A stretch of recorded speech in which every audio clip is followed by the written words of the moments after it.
我们的车头是直的，但是我们的车辆会斜着走。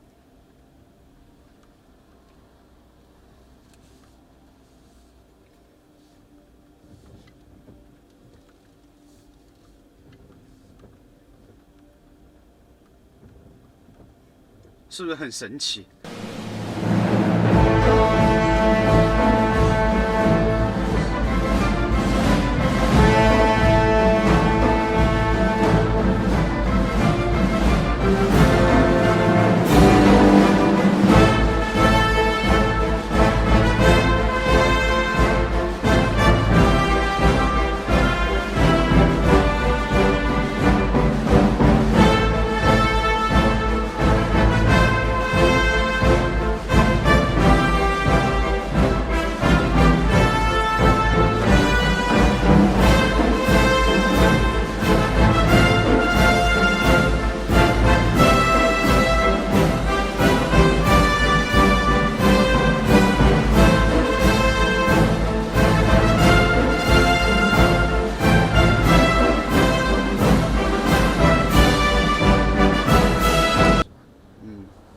好，大家好，今天其实带大家来试驾的是我们的猛士917，这个品牌是来源于我们的东风猛士。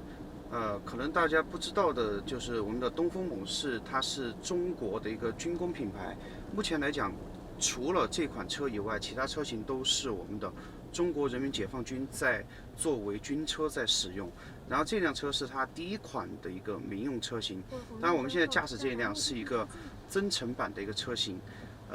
然后呢，其实它还有一个纯电的车型。目前我们的售价是，增程版是63.7万起，然后加上你的各种定制啊，它可能会价格会有一些差距。然后我们的纯电版本呢，它是69.7万的一个售价。我们增程版它给到的马力数是800匹马力。然后这辆车它也是带来了比较有特色的功能，就是它有一个10.6度的后轮转向。一会儿我们会在掉头的过程中给大家去展示我们这一辆车掉头的转弯半径，它也非常小，只有5.1米，也就是说跟大家平时驾驶的这种飞度高尔夫比它的转弯还要更加的灵活。然后这辆车我们的车内部分哈，首先我们的左手边这一块是我们的一个飞机的一个飞行挡把，然后这边是挡把，中间这个部分是我们的5段空气悬挂可调，也就是说我们最长的调的行程是150毫米。然后在这边是我们的5种智能的越野模式，现在给大家展示一下。这个是我们的雪地模式、泥地模式、沙地模式，还有岩石模式，还有我们的智能的一个涉水模式。当然，它还有一个全自动的模式啊，也就是说，它会根据前面这2颗摄像头来识别我们的地面，然后自动调整我们的驾驶模式以及我们的悬挂高度。然后回到我们的方向盘的这个位置，大家其实可以看到哈，我们可以调整它的公路模式，这个 driver 它有一个标准、运动和舒适，当然还有一个个性化是可以调节的。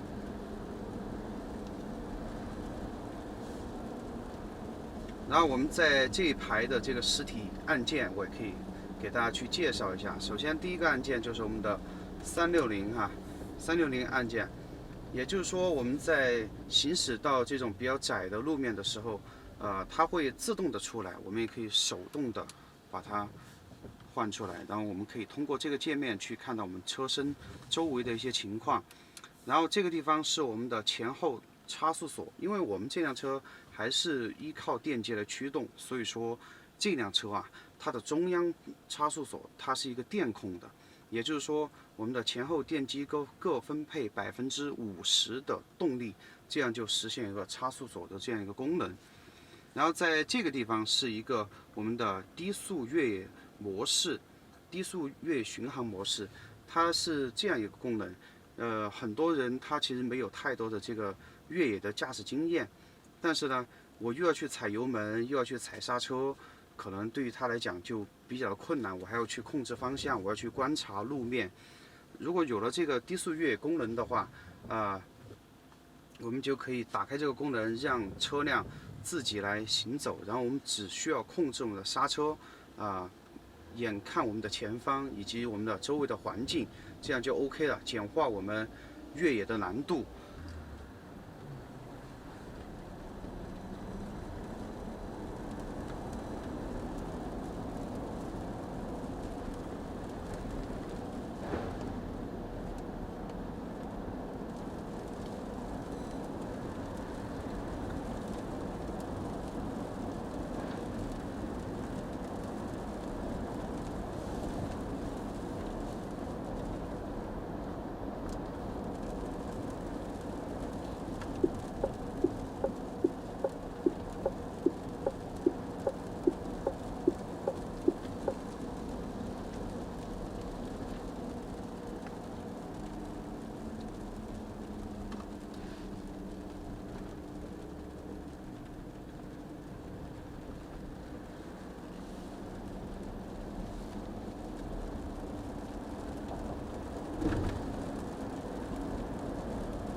极度漂亮。对呀，它应该是路边中的基本上免费使。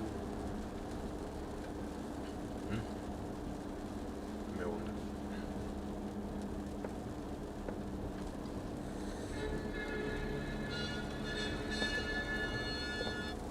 还没有 VIP。La situation à Santa Leone est toujours chaotique,